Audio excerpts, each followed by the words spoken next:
Kain na po tayo, mangantana. Sa Bisaya, mangaon. Kaon ta. Mag-uulam tayo ng pansit. Pampahaba ng buhay. Mm.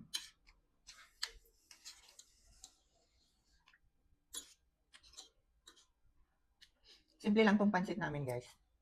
Parang kanton, tapos linagyan lang namin ng century tuna saka umbok.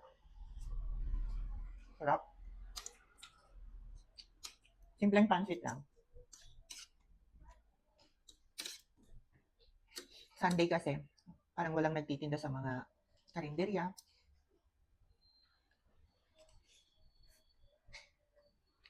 Sarap. Ito nga tamtam na yak mo. Ano at least, no ate lang ti, kunwari alo-alonusan or kanon. Mayat. Di ba sa bali mo gamgi pang sila talaga? Kasi no inapgadam ate yun, parang madimso na makan ni awan inapuy. Sarap.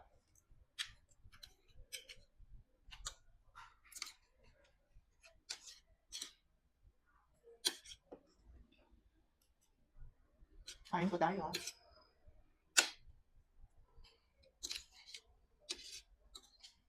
Pero ang paborito ko talaga sa pansit, bihon. Sika. Bihon nga ko madi nga na ginamaga. Bihon na parang adi medyo nabasa-basang siya. Sika. Basta pansit.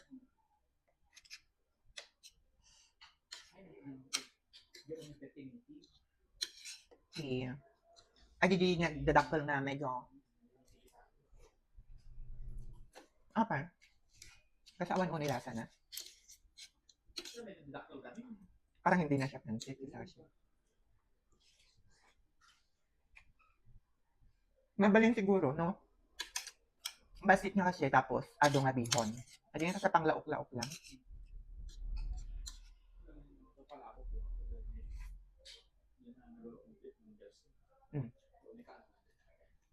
Ay kaya mo din na pino. Ay di pangkwa talaga.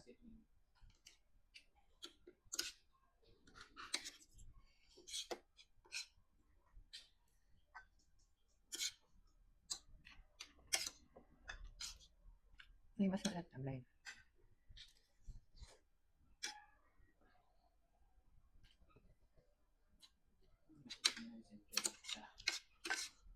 Nagasang ba?